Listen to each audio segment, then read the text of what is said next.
Salve para você que não é gado! Hoje vamos mais uma vez falar sobre a geopolítica atual, que mais uma vez, após da Sinagem entrar em equilíbrio, voltou a uma escalada de tensão que começou na última semana de 2025 em Moscou. Mas antes de entrar no assunto, eu peço que você já deixe seu like aqui embaixo para ajudar o nosso canal.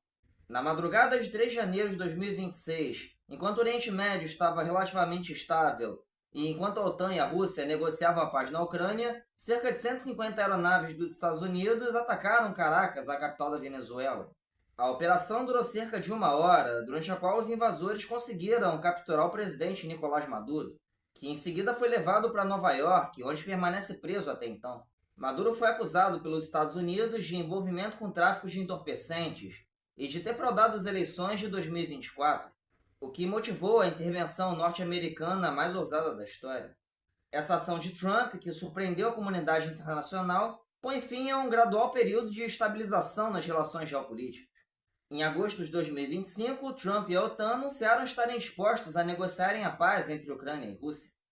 Embora Putin tenha se mostrado aberto a negociar com o Ocidente, naquela mesma semana fez novos ataques à Ucrânia e nos meses seguintes continuou avançando em Luhansk, que hoje já é totalmente controlada pela Rússia. Mesmo assim, a guerra passa por uma fase mais branda, tendo atingido o pico de violência em meados de 2025. Caso você queira relembrar os principais eventos da guerra da Ucrânia no ano de 2025, eu vou deixar aqui em cima um card com um vídeo sobre o assunto.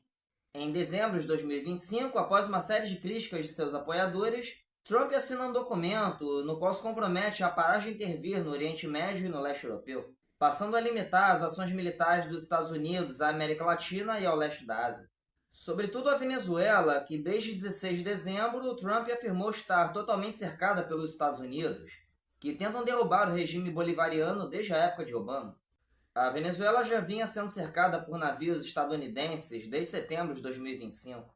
Em dezembro de 2025, a Rússia ainda negociava a paz com o Ocidente. Uma das propostas era a Rússia anexar a região ocupada do Donbás, incluindo Luhansk e a maior parte de Donetsk, e transformar o restante do sudeste ucraniano num estado tampão entre os dois países. Em 28 de dezembro, Putin sobrevive a um ataque de drones contra sua residência em Moscou. A autoria desse atentado ainda não ficou muito clara.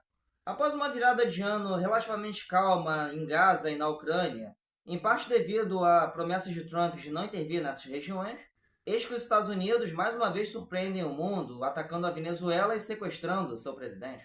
Esse ataque, aliás, ocorreu menos de um mês após a intervenção de Trump na Nigéria, que, como vocês devem imaginar, dispõe de grandes reservas de petróleo, assim como a Venezuela. O ataque de 3 de janeiro teve rápida repercussão pelo mundo, e a prisão de Maduro teve uma série de impactos nas relações internacionais. Israel, Japão e Argentina, aliados de Trump, comemoraram o ataque e apoiaram o combate ao regime bolivariano na Venezuela. Já as potências da Europa Ocidental criticaram o ataque, embora apoiando o combate ao regime de Maduro. Por sua vez, os membros do BRICS, do qual a Venezuela participava como membro observador, mostraram grande preocupação com o ataque e com o sequestro. Inclusive países como o Brasil, que não reconheceu a vitória de Maduro em 2024. A Rússia e a China criticaram o ataque e o Irã chamou a ação de terrorista. Em 8 de janeiro, a Rússia atinge com um míssil hipersônico a cidade de Lviv, na Ucrânia, que fica próxima da fronteira com a Polônia, membro da OTAN. Segundo analistas, essa operação russa não demandou um armamento tão destrutivo. De modo que provavelmente esse ataque serviu muito mais para mostrar a superioridade bélica dos mísseis russos Oreshnik em relação aos mísseis da OTAN. Em 2022, após a Rússia invadir o Donbás, muitos analistas geopolíticos defenderam a tese de que estaríamos entrando numa nova ordem mundial pós-unipolar, na qual a China e a Rússia se tornariam novos centros geopolíticos em igualdade com os Estados Unidos. O avanço da Rússia no Donbás, a expansão do BRICS e a prosperidade econômica da China nos anos seguintes fortaleceram essa tese. Mesmo assim, ao longo de 2023 e 2024, o Ocidente permaneceu unido, com Israel, Ucrânia e OTAN apoiando uns aos outros. No fim de 2024, assim como em novembro e dezembro de 2025, ocorreram negociações de paz tanto no Oriente Médio quanto na Ucrânia. Mas na primeira metade de 2025, as tensões voltaram a aumentar em ambas as regiões, com a guerra da Ucrânia chegando à sua fase mais destrutiva, como eu falei anteriormente.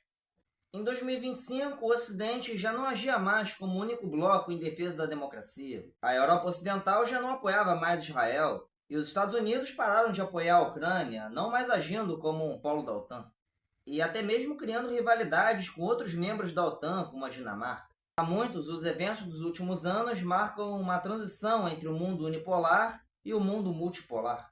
Discute-se muito hoje se esse período de transição chegou ao fim ou se já estamos em um mundo multipolar. Segundo Pepe Escobar e outros analistas, a política agressiva de Trump só tem acelerado a expansão do BRICS e a formação do mundo multipolar. Principalmente depois do sequestro de Maduro, que fez a China e a Rússia aumentarem seus investimentos na Venezuela.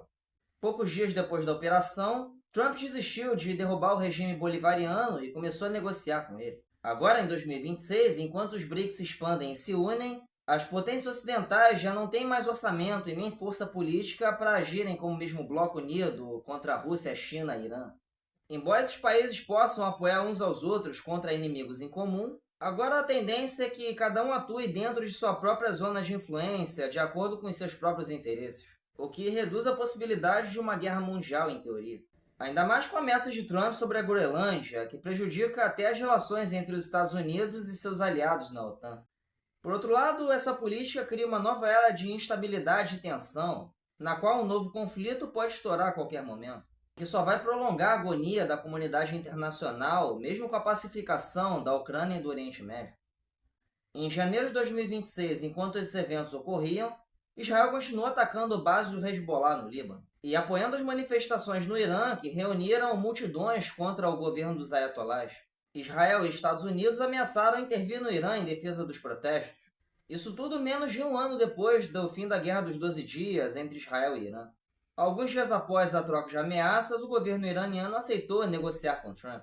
É possível que essa ameaça indique o recuo de Trump em sua nova doutrina Monroe, mas é inegável que ela denuncia o fracasso na Venezuela e o desespero dos Estados Unidos por uma nova fonte de petróleo.